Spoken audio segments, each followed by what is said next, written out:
You have an avoidant loved one in your life who, although you invest so much into the relationship, sometimes doesn't meet your needs back in the same way. Well, if this is something you've experienced and then proceeded to become really critical or harsh with your words to your avoidant loved one because of those unmet needs and that resentment that can brew along with them, this is a video for you. Today, we're actually going to go through an Ask Tidy segment and talk about how can we forgive ourselves after pushing away a DA partner by communicating in an unhealthy way. And we're going to be sharing a question that came in from Janet from Colorado, who's a 28-year-old female dating a 31-year-old dismissive avoidant male. And we're going to talk about some practical context for once we find ourselves pushing somebody away because of that resentment that's been building up.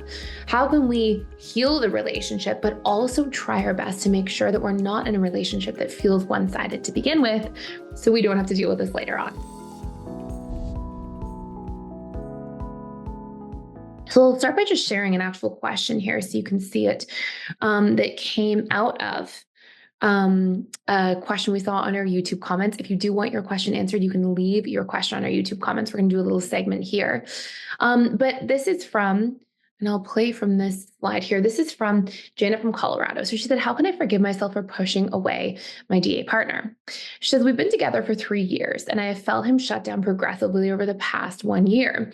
I've become increasingly resentful of the inconsistent communication and often canceled plans, and found myself holding it all in. So holding in, I guess, a lot of that frustration, she's saying. One night after a few drinks, I got angry and criticized him for so many things I wasn't discussing or basically bringing up earlier, it sounds like. It came out in a very mean way, and our relationship has never been the same since. How can I forgive myself, and what can I do to make it better? So we're going to talk about this. And this is something that a lot of people will find in a relationship with a dismissive avoidant. And I think there's sort of a couple points here that are really important to address. One point being that we have to deal with the root cause. Like we have to actually put ourselves in a position in a relationship so it's a two-way street. So we're not feeling that resentment to begin with. But then how can we actually repair any sort of damage that was done by communicating harshly or with a lot of criticism? So the first thing is whenever you are having a hard time forgiving yourself, I often use this acronym I.C.A. And I stands for inquiry, C for compassion, and A for accountability. Inquiry means that we have to get curious and inquire about the root cause. What led me to this space to begin with? Why did I eventually blow up and get so angry and criticize in a not so healthy way? And, one of the root causes is probably that your needs weren't met. And there may be an important discussion to be had about communicating your needs. So, I want you to ask yourself if you found yourself communicating in a poor way and you're watching this video now, and it doesn't even have to just be to an avoidant, but somebody in your life in general. What was the root cause? What led up to that? What were the things that happened first that caused you to feel angry or upset to begin with? And then you want to have compassion for yourself. Actually seeing yourself is such an important part of self-forgiveness. If you're only seeing the other person's perspective, your perspective, your feelings and needs will often get lost in translation, causing you to actually go back to feeling that resentment again and being more likely to repeat the problem. And then A is accountability. How can we be accountable for the situation? So we'll go through each layer here. I think the first thing from an inquiry perspective is I've often seen that different individuals, and Janet mentioned she's fearful avoidant. Fearful avoidants tend to pour into relationships, overgive, and not receive, right? They really block themselves from receiving. They won't share their needs. They won't open up about what needs they have. And they'll hold this in until it becomes like a volcano that erupts. And it's really important in these types of cases to make sure that you are allowing yourself to practice taking up space. So from a root cause perspective, Janet, it's going to be so important first and foremost that you are able to put yourself in a position where you can be like, well, what needs was I not communicating, and get really specific. And what needs were not being met in the relationship that caused me to feel unloved or hurt or frustrated in this situation? And how can I come up with a strategy on a daily basis to communicate my needs more frequently? That's a really important first place to start. The second place to start here is, can you see how you were hurting? Can you actually see your perspective? I'm not saying that it's okay to blow up on people and that that's appropriate and that's fine. It's two wrongs don't make a right here, of course. But can you see how in this particular instance, when you have that hurt, when you have that frustration, that you're a human being, and that of course you're going to get to that space if you're pouring into somebody and then you're not seeing those needs be met back? And then how can you be accountable to prevent the situation happening in the future? While being better at communicating your needs up front will be really, really huge. Now, if you're actually trying to work through this dynamic with your DA partner, there's a couple of interesting things that you can do. Usually after a DA feels like they have been hurt or they are sort of licking their wounds after a fight or a conflict, when they feel like somebody is accountable and actually addresses it directly and head on in a non-emotional manner, but sort of in a logistical way, it tends to really resonate with them, especially if when they are being accountable, they come up with a strategy to prevent this from happening in the future.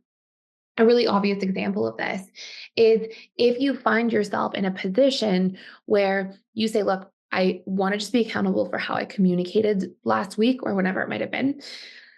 And, I want to address that I got angry and I didn't express in a healthy way, and that wasn't fair to you. And I realized it was because I wasn't communicating my needs and actually letting you into my internal world for quite some time, which led me to resent you. And then it all came out in that form. And I know that not only is it up to me to communicate more healthily in the future, but I'm going to work in our relationship together. And I want to know that you're on board too, to meet my needs as long as I communicate them and share them with you in a healthier way. Are you up for that? And I'm sorry for the way that I hurt you. And so what you're doing is you're not just like apologizing and then taking all the blame, because there was a root cause there that was important to address. But you are apologizing, you are communicating, you have a strategy, but you also give context and insight so that the dismissive avoidant attachment style can logically see and rationally understand what led up to this and see that it's a solvable problem.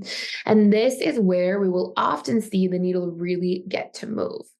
So in summary for this video, and if you, by the way, want to do a deeper dive into communication and into a lot of these things, I actually have a course fully about this kind of stuff for free that you can check out for a limited time, called the conflict resolution course. And it's about when we say or do things that we don't mean, how to address like what those root causes of conflict might actually be, how to learn them for ourselves, and how to make sure that we are able to recover in a relationship after a conflict that may have put the relationship on the rocks.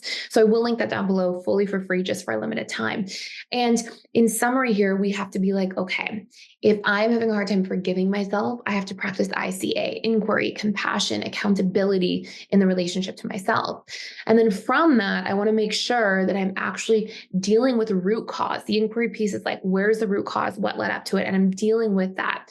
Then I'm having self-compassion so I don't lose sight of myself as well in this conflict. And that allows me to be more mindful about the circumstances that created it so I can prevent this from happening in the future. And then I'm going to address the situation with an accountability statement, with an apology, and I'm going to create an intentional strategy for how we can avoid this dynamic in the future so it clearly becomes a solvable problem. And that is the type of apology that, of course, a DA will resonate with. And you're also welcome to ask for like, hey, I need my needs to be met more in the future. And, it hurts me when that's not happening. And can you see how that feels for me? And to ask for an apology there is perfectly fine. So hopefully this is helpful for you. Thank you so much, Janet, for sharing. If anybody else wants to share their questions in the comments down below, I will pull a few of them from time to time to create some YouTube videos about this. And thank you so much for stopping by and for watching. Looking forward to seeing you in the next video.